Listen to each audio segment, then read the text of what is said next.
later that couldn't make it. All right, Yes, it'll excellent. be posted online after. Perfect, perfect. Oh, great. So we'll go ahead and start now. And obviously, I think more people will be coming in, both students and program directors. So again, welcome everybody. Again, I'm co-chairing this subcommittee or section with Dr. Klein. And again, this is supposed to be informal. Our main goal here is to try to answer any questions for you that you would have as applying as a student to a radiology residency. We have DR, PDs, and APDs on here, as well as IR. So we're just going to go down, and if you have a question, please type it in. Again, you can ask it if you'd like, unmute yourself, but we're going to go ahead and start now. Is there anything in the chat box so far, Dr. Klein? If not, I was going to say maybe we can come up with a question. No chats. Do you want to start with something? I have something I could say, but I think it would just be nice if we can go around and have our guests, our panel, introduce themselves. And that'd be great. Great idea. Your name, and I know, but it is nice. So we have Brent Griffin. Brent, are you here? Yeah, hey, Brent Griffith. I'm the program director for diagnostic radiology at Henry Ford Hospital. Thank you for coming. Peter Mazza. Hi, please call me Joe, but Joe Massa, the program director for the IRDR program at Henry Ford Hospital. Thank you. Rehan Ali. Hi, everyone. Rehan Ali, Associate Program Director for the DR program at Corwell Farmington Hills. Great. Graham Appleford.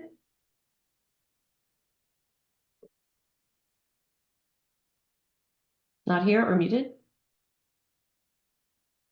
All right. George Pappas. Hi, I'm George Pappas. I'm the Program Director for DR at Trinity Health, Oakland. Dan Pizziali. Come on. Just a sec, trying to get my camera to work. There we go. Hello, everyone. I'm Dan Pizziali. I'm the Program Director over at Core Health at Royal Oak. This is my third year as Program Director, and I've been with Core Health since 2001 when I started my residency there. Welcome. Joe Chiachi.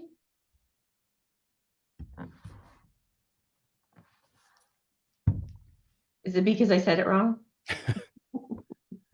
I thought I got it right. Chachi. It's Chachi, like Joni loves Chachi. Okay, Chachi. I was pretty close. I grew up in Windsor.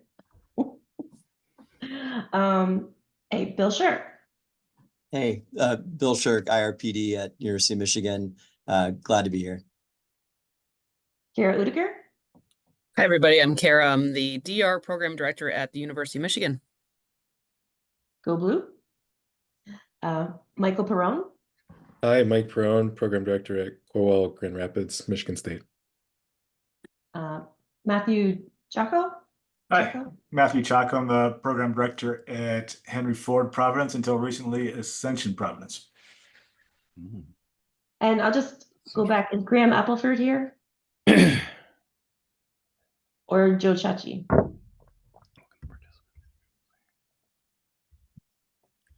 Well, maybe they'll join later. They both did say they would be here, but maybe that something came up, or like I said, they'll be late.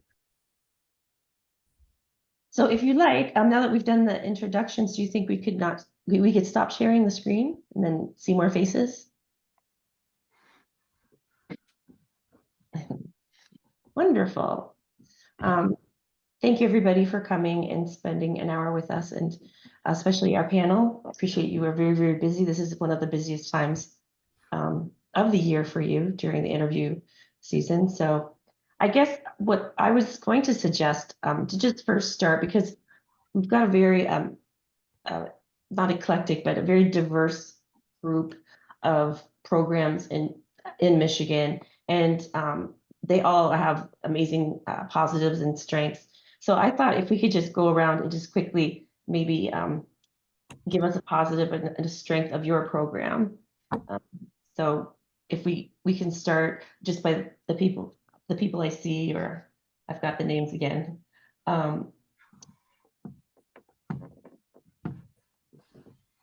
about George Pappas? Do you want to start us off? Yeah, sure. Hello, everybody. I'm seeing a few familiar faces of people from interview season here, and a couple of things that I like to tell people during our interviews, and just quick points about strengths of the program, is we do have a good a good training for the private practice world in radiology. I think you get a good idea of that at our program. And also with our program being small with 12 total residents, it really does have a good family feel and a lot of support in that way. So those are a couple things that I always like to highlight. Thanks. Joe Massa? Hi, yeah, so I think one of the strengths of our program is the nice blend of complex procedures along with still bread and butter. 6 years is a long time, so I think we provide a good environment for our residents and give them comprehensive training. Allows them to kind of go on to whatever they may want to do in the future. Great. Kara Udiger? Yeah, hey everybody. It's I think there are a lot of great things about U of M. One of the things I think is that we have chances for people to explore things beyond their clinical training. So if you really enjoy teaching or research or leadership or other things like that, there's a chance to incorporate that during your residency. And a lot of residents take advantage of that, which I think is great. Thanks. Rehan Ali?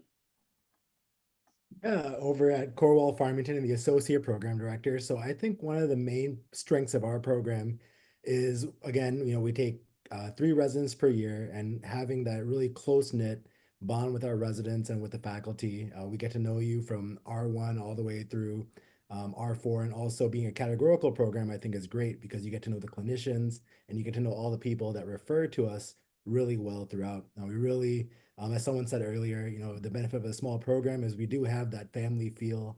We get to know everyone very well and take a real strong ownership in everyone's growth throughout the residency. Thanks. Brent Griffith?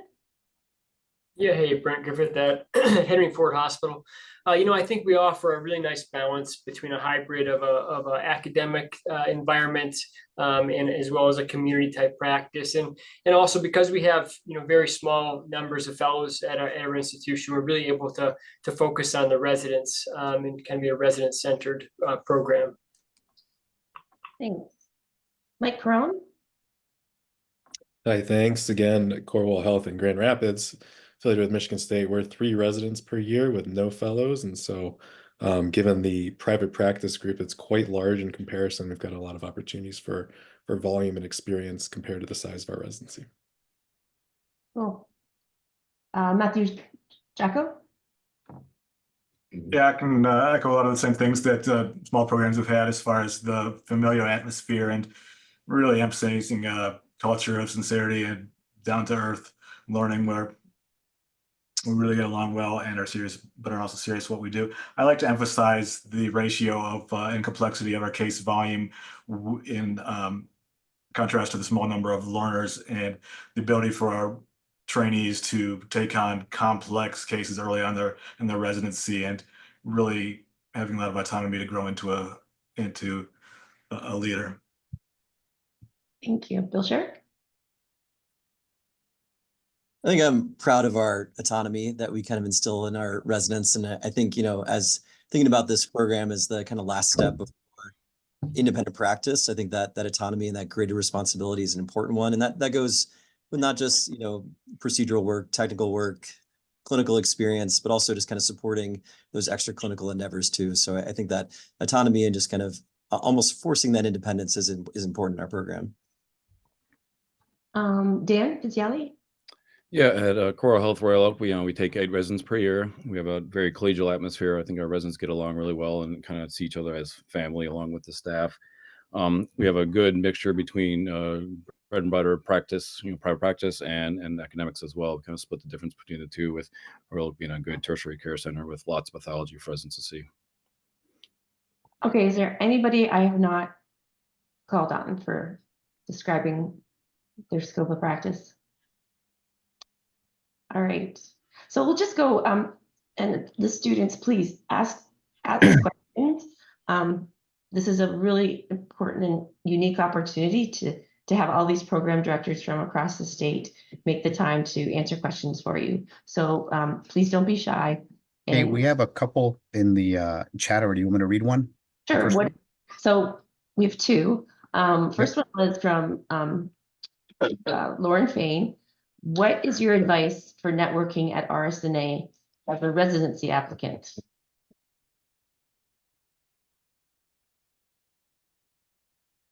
Do you guys want to just, or do you want me to popcorn people or? Whatever you think. Okay. All right. Michael Perone, what do you think? Sure. My advice is just be natural, and be friendly. You know, radiology is kind of different than a lot of other medical subspecialties in that you spend a lot of time working side by side with people, and we're all kind of looking for people that we want to work with and want to teach. And so the more natural you are, but also professional, that's what we really like to see. Bill?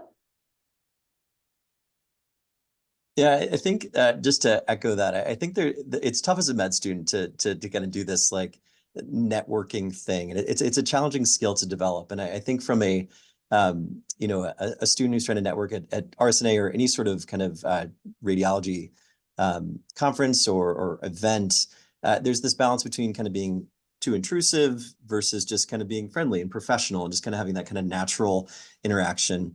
I think if the opportunity presents itself and being able to interact with people that you would like to meet, I think there's a way to do it professionally and you know, just do it kind of naturally. So I fully agree with what Michael had mentioned. I think there's, again, striking that balance between intrusiveness and then kind of just like, you know, letting it happen naturally as maybe blunt as that sounds is important. Just like any other sort of interaction when you're trying to kind of get those connections. Dan, your thoughts? You're muted, sorry. I always forget to turn it on and off. Yeah, if you can figure it out when you're at that event, I mean, obviously there's a lot of residents there too, and I think if you can learn which residents are there from programs you're interested in, that may be your best bet. You know, network with them, you know, get their opinions on the program and how things are going in their local area, and get in with, you know, residents that could, you know, help you out when you know, if you're in that home institution area. Thanks. Brett? Yeah, you know, RSNA is a really big meeting. They do have a residents and kind of trainees area there, so make sure you go to that. They have the medical student task force puts on some lectures for the medical students specifically, so go there because you'll be able to interact with other medical students at that time. And then, but I would echo what everyone else has said already. Thanks. Alexander, I see that you have your hand up. I was just going to try to run through their opinions. Kara? I totally agree with what's been said. I think this is a hard thing to do, especially for those of us who are introverts. It's hard to be in a place where it's overwhelming. What I would say is you guys probably have at least one person there that you know, someone from your home institution or a friend or something. And one way to do this is to make some kind of achievable goal. So like ask that person, say, could you introduce me to one person while we're here? And talk to them like if you have a specific idea of who you'd like to meet, maybe you're thinking about a residency program or you want a research opportunity or you're interested maybe in a job someday at a specific place and you know that maybe someone from that group is there. Try to see if you can kind of like set the target of who you want to meet. And I think that sometimes kind of helps to get it going. You know, I struggled with this as well. And I think the more that you can speak up and kind of ask for help, usually people are excited to introduce you to people, introduce you to their friends, or to help you. We all love to help trainees. So I think that would be a good approach. If you don't know where to start with someone you know and see if they can help you meet the next person. And then pretty soon it starts to snowball from there. To the remaining program directors, does anybody have anything other than what has been mentioned? Anything other unique pieces of advice for RSNA? If not, Alexander, you have your hand up. We'd love to hear your question. Sure. Hi, everyone. Thank you for being here. So as a M3 who's going to be applying next year, I was just hoping to gain a little bit more insight into how UPDs kind of perceive gold versus silver signaling. Like in particular, like having to sift through, you know, so many applicants, do you think that silvers are kind of more of a ding compared to a gold? And how do you kind of factor that into sending invitations for interviews and ranking as well? Anybody want to attack that question? It's a hard one. Rayhan? Yeah, so I can speak to that. So for us being a smaller program, the gold and silver are pretty equal. We don't really differentiate between the two. We definitely would not ding anyone for doing a silver versus a gold. I think either way, I know there's just a set number that you all have to put in for those signaling. So using one of those for our program, I think signifies that there is a legitimate interest in the program, and for us we don't really differentiate between the two, and that's how we approach it. I would echo the same thing being from a small program. We don't, make a significant differentiation between gold and silver. The signaling is important to us, being a smaller local program without, a big sort of national reputation. The signal does tell us that you're genuinely aware of and interested in us. So that's important for us. Thank you, George. I think the signaling in many ways is more important for people that are outside of the geographic radar, things like that. The number of in-state applicants fits pretty well with the amount of people we want to interview, especially for a community program. So I find that's where that helps for people who might otherwise slip through the cracks. And of course, as far as the intent of the signals, it is not intended to be used as any criteria during the ranking process. I certainly try to follow the rules that way. Thanks. Brent or Joe, do you have a advice, opinion?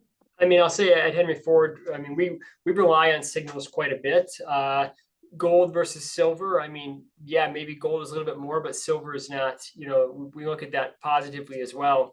One thing I'll just mention here is that I'm sure some of you probably know is there's a new Residency Explorer tool, and you can actually look at programs and see of their interviewees how much there's signals. They interview based on signals, so it could be helpful to you as an applicant.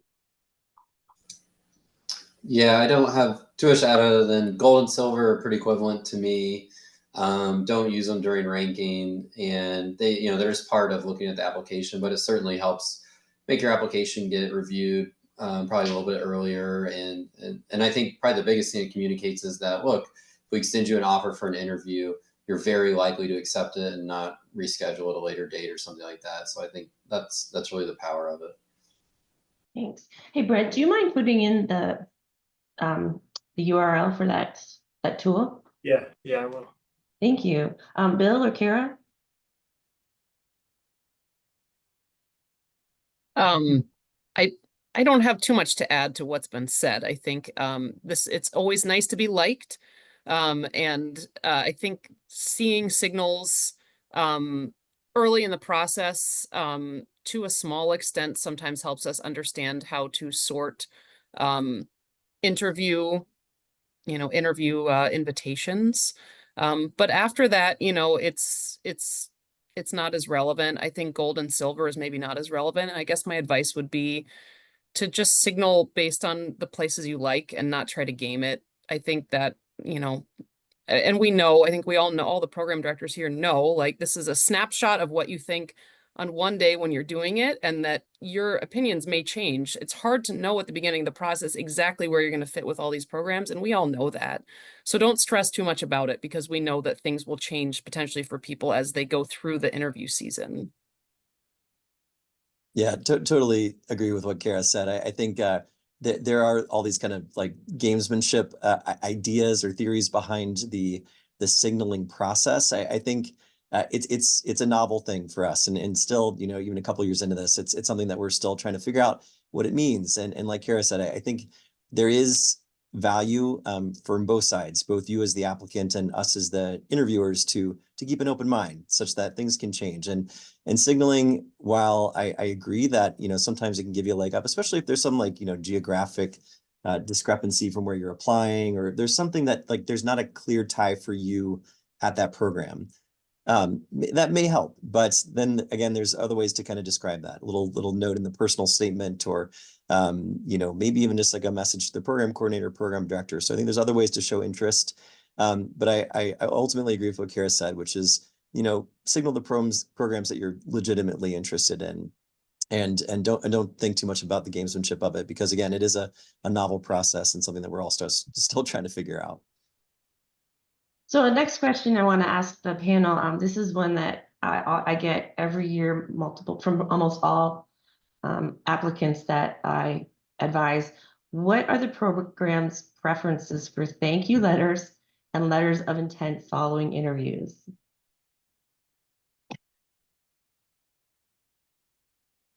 We can go backwards, Bill. Bill and Kara. I think professionalism is important, being succinct and thank you notes, and also being honest. So I think that one of the things that can get you in trouble is I guess promising something or saying, you're my #1 program when that's not the truth. And so I think just being honest and open in the dialogue is reasonable. I think thank you notes are nice, and especially if they kind of continue the dialogue. If you have other questions or things that you want to have asked, again, as long as you keep it like relatively succinct and not kind of being respectful of time, I think that's overall positive, and I don't mind having kind of thank you letters. Yeah, I agree with that. I think that it doesn't, thank you notes or emails or whatnot are not tracked in some way, for us at least, where we're thinking back on who did or didn't write us a thank you note or email after the fact. I think it is a subjective thing. Like it's nice to get feedback from someone that they had a good experience. If you don't, we understand you guys are busy. If we don't get a thank you note from every single applicant, that's not something that's frowned upon necessarily. So it's just it's a courtesy. It's nice to see, but it's not a necessity. And the same, like, I agree with what Bill said, essentially about letters of intent. It's always a little hard to know how to interpret some of the wording in some of them. So I would be honest, same with the signaling. I wouldn't play games with it. I would express what you're thinking. If you want to do them, it is not an expectation that you do, though. Dan, what are your thoughts? Yeah, I mean, like they both said, I mean, a letter's nice. It hopefully shows that they enjoyed their experience with the interview, that they liked what they had to see and hear at your program, during the day. But by no means is it a requirement. Nobody's going to be dropped to the bottom of the rank list if we're not sending a letter. And on the other token, nobody's going to be shot to the top of the list just because they send me a letter that says, "Oh, I'm ranking you #1." I mean, it's still going to be on the quality of application, the quality of the interview experience we had. Those are great, and we'll file that for mental note as we think about the rank list, but I'm not going to make major changes based on either those thank you letters or letters of intent. But they're always nice to get. It makes you feel loved, like, oh, they like my program. That's great, So it's a nice thing and a good courtesy to have. And then I try to reply to them when I get them and just say, oh, thank you for your thoughts about our program, and we were happy to interview. Something very vague and generic, obviously. I'm not going to reveal anything with the response, but I like to reply to them just to let them know I appreciated that they sent me something. Matthew, what do you think?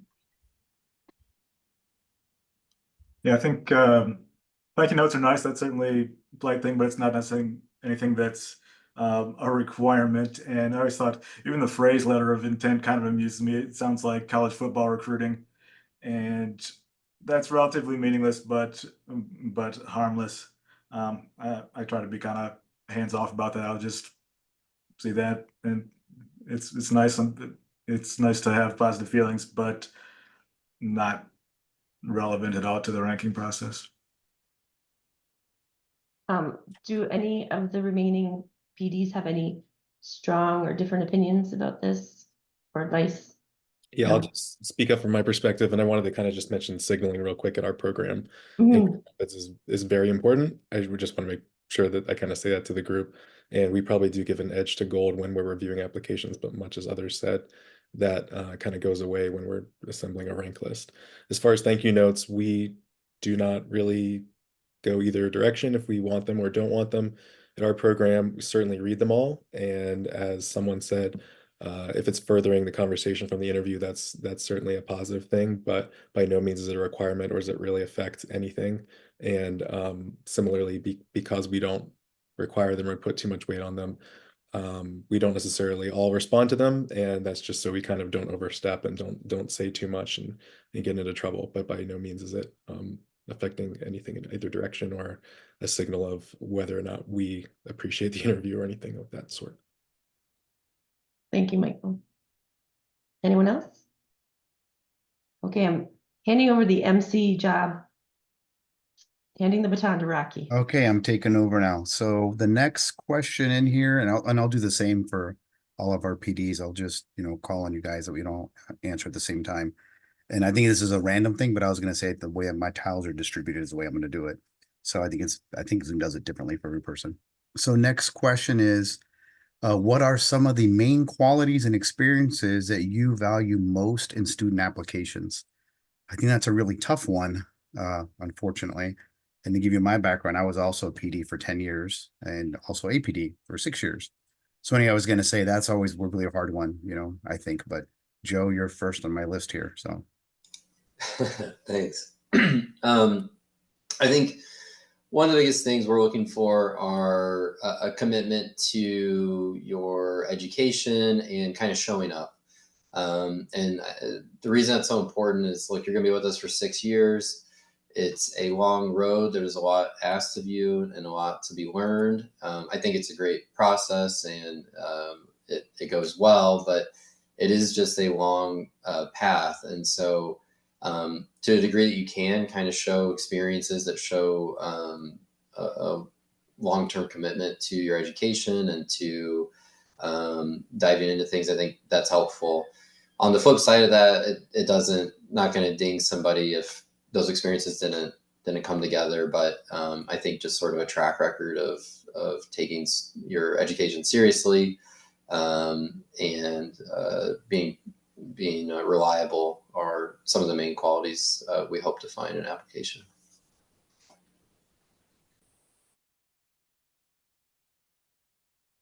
George, you're next. Yeah, I mean, in addition to the obvious, strong academic work and commitment on that end, one of the things I like to look at is just the more personal experiences, the life experiences that you've had, both as they relate to medicine and what drove you into radiology, but also just the hobbies and interests outside of radiology. I like to try to find something about that in the applications and as something to talk about in the interview, just to just lighten it up a little bit and just get to know you as a person a little bit better. Okay, next is Dan. Yeah, one of the things I like most about our program is how much we get our residents involved with medical education. We want our residents to be teachers. So I love to see candidates who've already kind of put themselves out there and had some kind of teaching experience. Maybe they were a tutor, maybe they mentored someone, they did TA work either as an undergraduate or in medical school. So I like to see those kind of things, and those are the kind of residents I hope to attract, and hopefully they can become good teachers and work with our medical students when they rotate, and then leadership opportunities as well. And I'm always very excited to see students who've had leadership roles like within the radiology interest group. I think that's always a good quality to have, and hopefully that's something they can kind of carry on that work as a resident and work with radiology interest groups in our local schools.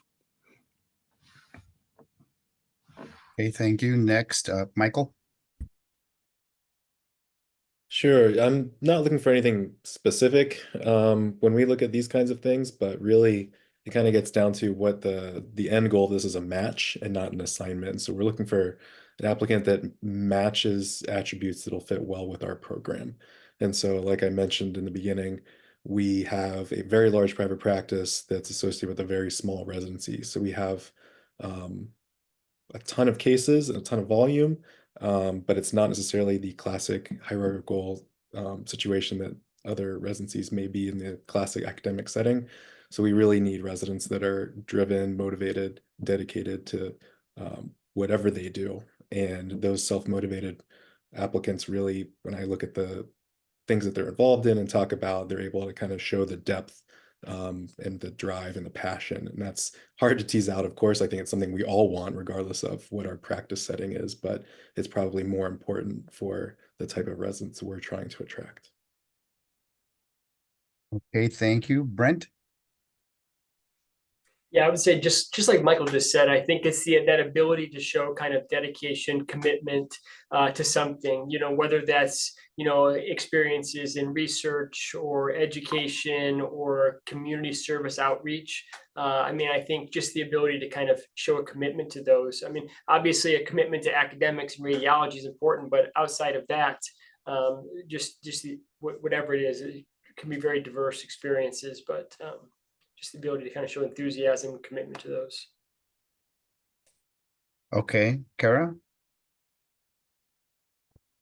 I think very much the same as what's been said. I think seeing people who are committed to what they're doing is really important. In addition to doing great at school, like wherever you are and whatever your situation is, like really, really crushing it on the academic side. I think, clinical grades are very important. They give us a snapshot of a kind of a longer term performance in a stressful situation. So that's something to think about and make sure that everybody's doing great with that and with all the other things they're doing. So it really is the whole package. It's not necessarily one thing. But like everybody said, it's residency is tough and learning radiology is a lot of work. And so we want people who show that they're up for that. Okay, thank you. Matthew? There's really a lot of diverse experiences the applicant's going to have, and it's going to be hard to have that all come across on the CV and the ERS application. So in a lot of ways, it's just fodder for what we're going to talk about in the interview, and the interview is going to make a lot more difference where we kind of gauge the personality and fit and see the kind of people that really have the responsibility and maturity to thrive during residency. We'd like to see that on the application in any number of ways, as far as academics or research or work in the community and things like that. But to a large extent, it's just words and numbers at that point, and the real information. I find the interview process to be much more valuable. Okay, thank you. Bill?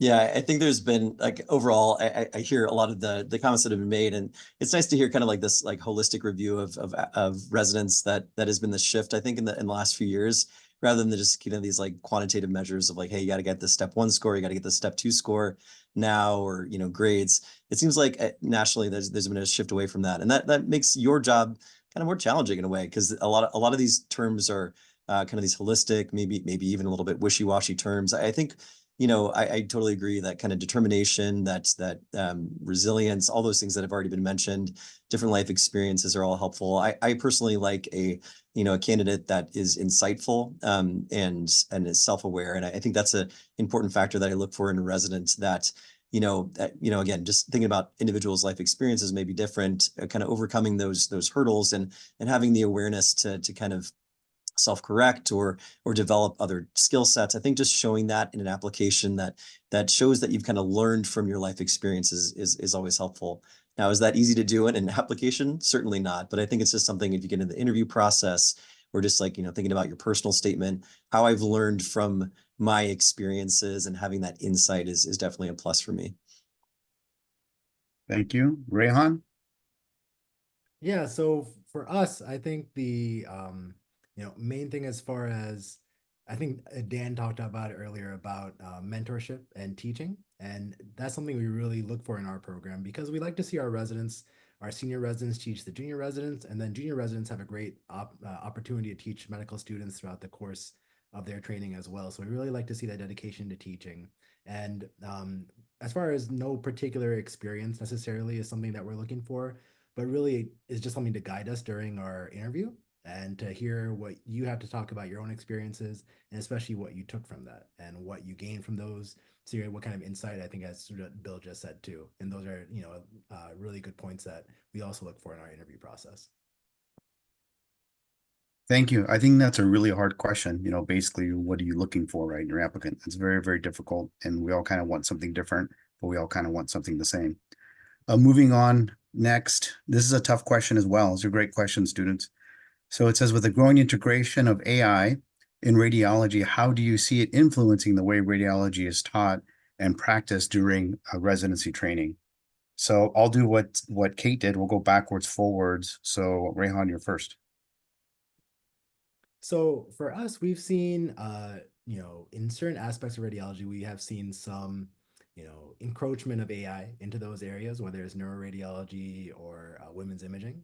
For us at Farmington, at least, for us, right? For me, what I see in the short term, at least, it's hard to predict in the too far in the future, but I see it more of as an adjunct to what we do. I don't see it as something that will put necessarily, hopefully, our jobs at risk, especially in the foreseeable future, especially during your training and throughout there. I think it's something that radiology in general being one of the fields that's very has a firm base in technology. I hope it's something that the leadership and radiologists in general are willing to incorporate into their practice, and something that I think can be very helpful for its potential uses going in the future. But in the short term, I think it's mostly something that will potentially be an aid to us and not necessarily something that we shouldn't think of it as competing with us necessarily. Okay. Thank you. Bill? And I pass. No, just kidding. I think again, I see a lot of opportunity in this space, especially like the educational world. And in fact, like one of my or one of our residents just sent this tool, which was essentially kind of like a ChatGPT tool that allows like a synthesis of all this like available medical literature and takes like, a question. You ask it a question like, hey, what's the best approach to doing a cholecystostomy tube? And it gives you this like very coherent synthesis statement. So and just reviewing all the medical literature that's about this certain topic that you asked. So I think there's a lot of like from an educational standpoint, a lot of various resources that are out there that can kind of supplement training. And I see that as an advantage of AI in the kind of radiology education space. I'm an IR. I guess I don't have the existential threat directly as the AI side of things. And maybe Kara can, from the U of M side, talk about that aspect a little bit more coherently. But I think there's so many tools out there that can help enhance your educational experience that I think will just grow over time. Okay, thank you. Matthew? I think it's going to be a tool to make our job more efficient and more accurate. So I think the teaching will be geared toward how to best use that tool and discussions with residents about what things AI could do in the future and what we can do with the tools that we have. Things that are not really truly AI, but other technology, just simply learn to do things like tweak shortcuts and templates in PowerScribe to find the best efficiency, to find the best workflow solutions within the packs. We're already teaching residents the best way to use tools, and I would see the same thing for the use of AI tools in the future. Okay, thank you. Kara? Yeah, I think similar thoughts on this. I think there are great ways of using this, not only potentially on the diagnostic side, but for other things that we do with teaching and education, keeping track of residents training and some things like that. So, a lot of this is just starting. I think it's not something necessarily to worry about, but kind of learn as you go. You guys have the opportunity as you're going through training to have these tools in a way that we didn't, and we're kind of trying to apply them now. But you'll be able to learn them as you go. So I would take advantage of that and see how you can use it to help you. Okay, thank you. Brent? Yeah, I think AI is going to be one of those things that we see more and more in practice. I mean, we're already getting introduced to it here and having AI in place. So I think one of the keys for residents, for training residents, will be to teach them how to evaluate AI tools, because there's so many out there, and when you get into practice, there's so many potential tools. So just knowing how to kind of evaluate them and then integrate them into practice.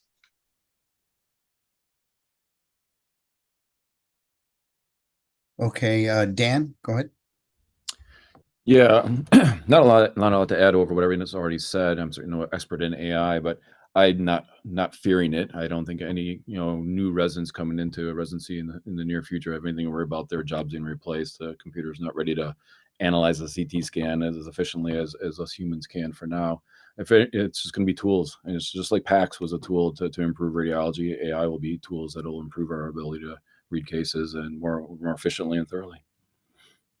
I'm gonna stop at this point so we can keep going with the questions, and I'll leave off where I'm at, which is next person's gonna be Mike. So to the next question, unless someone, as Dr. Klein did, does anyone have the 4 of you, I think, or 5 I didn't call on? Want to add to AI, or can we move on? Okay, great. So Mike will be first. So the next question I have is, what is your perspective on sending letters of interest to programs we have not heard from? And when do you think is the best time to send them? Yeah, so I think my answer to that kind of comes back to signaling. And to put it in perspective, we have multiples of signaled applications relative to number of interview slots. And so a letter of intent is nice to show interest, but unfortunately, if it kind of skips the signaling process and goes straight into that, it's tough. It's tough to get an interview unless someone cancels at that point in our program, at least with a small number of residents per year. So when to send it? Early, I guess, is my answer. Okay, thank you. Next is George.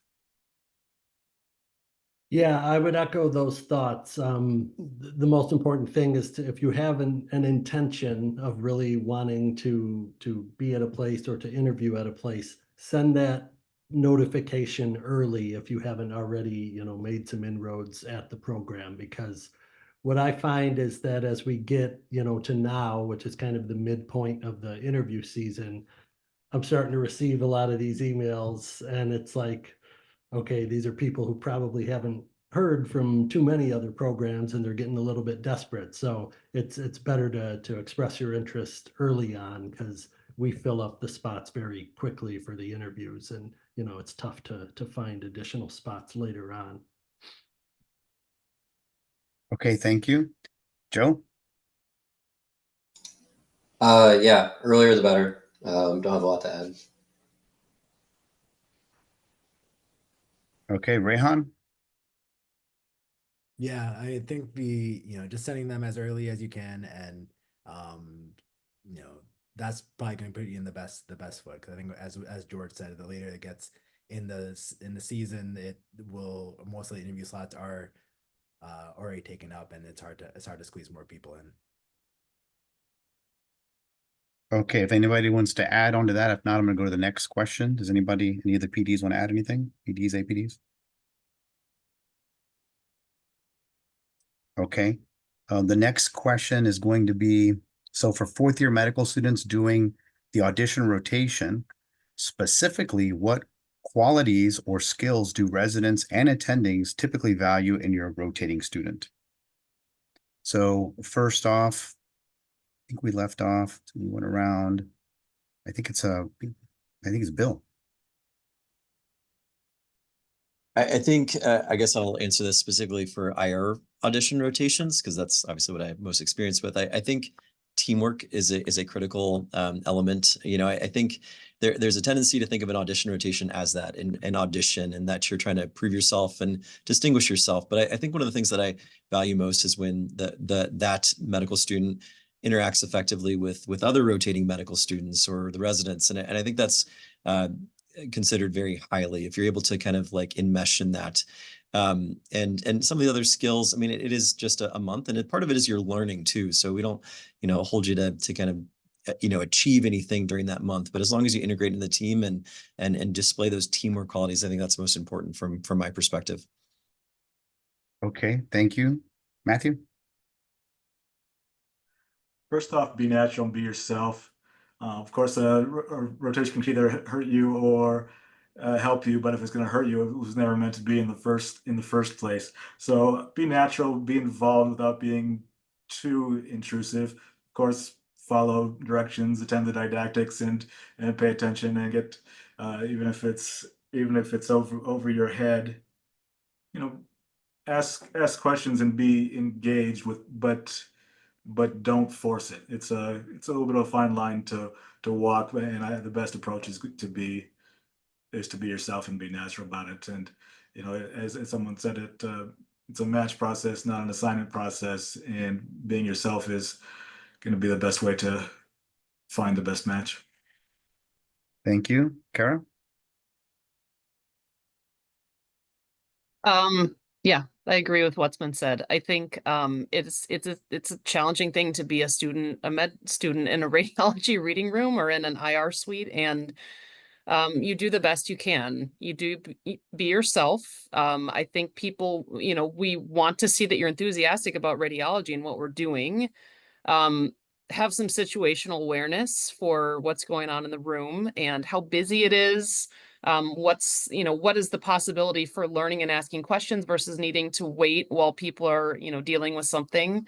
And I think having some awareness of the residents as well as was mentioned, or the other learners in the room and or other med students in the room. I think like Bill said, you are part of a team. And so it's important to be known and to show who you are and your enthusiasm for the field without getting in the way of others in a way that would put them at a disadvantage. So use your best judgment, about how to make that interaction happen and have fun with it. It's a great opportunity for you too to see what goes on um, in a radiology world. So just, do your best with it. And we know that it's a challenging situation to be in. Thank you. Brent? Yeah, I mean, I don't have much to add. I agree with everything that's been said. Does anybody else have anything of the, I think, 4 PDs that I have not called on? Do you want to add anything to that about the rotating resident audition rotation?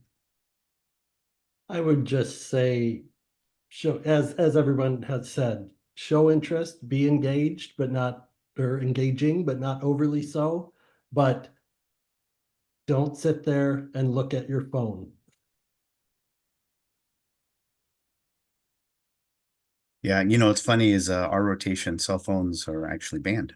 All right, moving on. The next question. This is a little bit, I guess, beyond what we've been focusing on. So this says, what qualities do most successful residents share, and what about your program helps cultivate these traits? So we left off, I think we were Brent, so we'll go to Mike. Michael, you're up. Sure, I kind of gave my answer on this, and I guess I'm doubling down on it. It's really the self-motivated residents are the most successful in my program because one of our greatest strengths is our volume. And how does our program help cultivate that? I would say that residents tend to, the ones that show enthusiasm, that tends to get mirrored by our faculty, and the self-motivated residents tend to do very well. Similarly, we have some goals that we set forth for the residents to get through a certain number of cases, and we share that with the faculty to make sure that they're on the same page so that they're not throttling volume or anything. Okay, thank you. Dan? Yeah, the unique thing about radiology, obviously, there's just a lot to learn, and you want not necessarily going to see it in any given day of reading cases. You got to do a lot of your own reading and learning on the side and after work. So you have to be a professional student still throughout your radiology residency. A lot of reading of books or doing practice questions. So the residents that take advantage of their time during the day, read as many cases, see as many cases as they can see, but then also do extracurricular stuff afterwards, and look up more cases and books, and try to be on top of as many examples of the disease processes they saw the day, or read about the disease process they saw that day. So there's a lot involved with radiology residency. You can't just go do your 8 hours and read a handful of cases and think you're going to be an expert radiologist just from that. So again, you gotta continue on being a professional student for another 4 years, like we've all done through undergrad and medical school. Got to keep on doing that professional student work. Thank you. George? Yeah, I would say you wanna be conscientious. You wanna come in and work hard, but you don't always have to be a superstar every day reading more cases than any of your cohorts or anything like that. It's not, you don't have to be the top person each day, but just come in with a good attitude, a pleasant demeanor, and just the simple thing I always say is just put in an honest day's work every day. If you do that, you're going to be rewarded. It's going to be noticed. It's going to be appreciated. It's going to improve as you go along, and you're going to get a lot out of it. And then, of course, also, read when you go home. You have to do more than just showing up to work and reading cases. Okay, thank you. Joe? Yeah, I completely agree with what George said. I think the residents who are the most successful are the ones who really show up every day to work, who get out of the student mindset, in the sense of, oh, I can skip a lecture, I can skip that. Like you're now part of a team. You're helping take care of patients. They're as much your patient as they are the attendings and everyone else's. And I think the residents who recognize that early and really kind of embrace that are the ones who really have the best experience and end up being the most successful. Okay, does anyone want to add anything to that? I think you're kind of echoing each other. There's a specific thought that somebody didn't get to say? Because otherwise it's 7:24, so we'll make this next one the last question, and it'll be starting with Rayhan because you're next on the list. So next question is, what research opportunities are available for residents within the program, and what kind of resources or mentorship are offered to support those efforts? Rayhan? Yeah, so for our program, each resident is assigned a mentor when they start R1, and that mentor follows them throughout the course of their entire 4 years. And that mentor is there to help develop research project ideas, to help facilitate IRB proposals all the way throughout your entire residency. There are opportunities to work alongside other departments within our own hospital as well. We do multi-collaborative publications, the IM department with the GI department. Also, our department also puts out has put out its own books and chapters within books as well that a lot of students have gotten publications on through our department. Dr. Science, who's leading this discussion, facilitates a lot of that for our group too, which is great. And we have a good relationship with Michigan State University as well, so they have a lot of resources through there that you can use to help focus and direct your research goals throughout the course of residency. And every resident that comes through is different, and everyone has different goals in mind, and we really do our best to facilitate and tailor those to each individual person. Okay, thank you. Bill? Yeah, I think similarly, a lot of just institutional resources for research. I think it's something that we encourage our residents, if they have a kind of passion for research, to pursue it. And there's a lot of kind of institutional inertia in that regard, and a lot of resources that honestly, it's almost overwhelming sometimes, just like the amount of support that we have for it. I think from my standpoint and our standpoint in our program, certainly we know that research is an important aspect of kind of growth for some people, and important aspect of a future resident career. And for others, it's not as important. And there's other kind of endeavors that our residents like to pursue, whether it be QI, leadership, education. So, I think probably all of us like to support residents in those regards. And if it's research, I think each of us is probably supportive of that. But I think, again, the emphasis can be in whatever extra clinical pursuit that you're interested in. Okay, thank you. Matt? So we've built some structure because, of course, a community program, it can be a lot more difficult.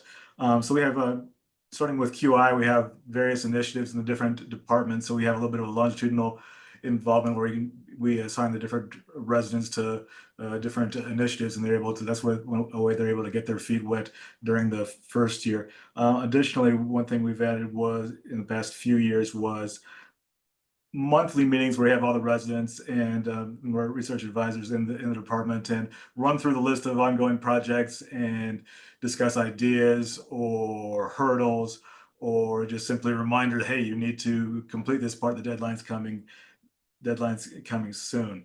So those are some of the things we try to do internally, and just a little bit of peer mentorship is helpful, because you see a lot of people submitting a lot of abstracts and things like that, and that helps the younger residents realize that, hey, it's not that hard to do. So we're doing pretty well with that. The other avenues we have are the relationship with MSU CHM, with our and COM, with residents going up there each week for didactics. They're able to get involved. They have the opportunity to connect with some of the PhDs for some of the more original research up there. And we're also looking forward to being able to use changeover from EMR to Epic with the transition to the Henry Ford umbrella. Okay, thank you. Kara? Yeah, I'm really impressed to hear what a lot of other programs are doing. It sounds like there's a lot of great opportunities out there and a lot of collaboration, which is really cool to hear. We are lucky at U of M to have a lot of research opportunities, and I would say those come in a lot of different forms depending on how much the resident is interested. And for some people who don't have as much research in their past, they might start doing research in residency just kind of out of a project idea that comes at the workstation with a faculty member. We have other residents who are pretty driven on research questions from earlier in their residency, and they're pursuing kind of a more formal type of mentoring relationship with a faculty member and doing more really focused research. We also have some cool opportunities in the institution that are institution wide, where residents can do research on like larger topics, like there's education projects and quality improvement projects and things like that, administrative projects. And they do those in groups that are, there's other residents from other programs, and those are kind of nice because you get different perspectives and a broader view of medicine and some of those topics. So there's lots of opportunities here. It's great, and a lot of our residents do a lot of research during their training. So it's 7:29. So I was going to ask the program directors that have not spoken on research or resources. Do you want to make any comment upon that?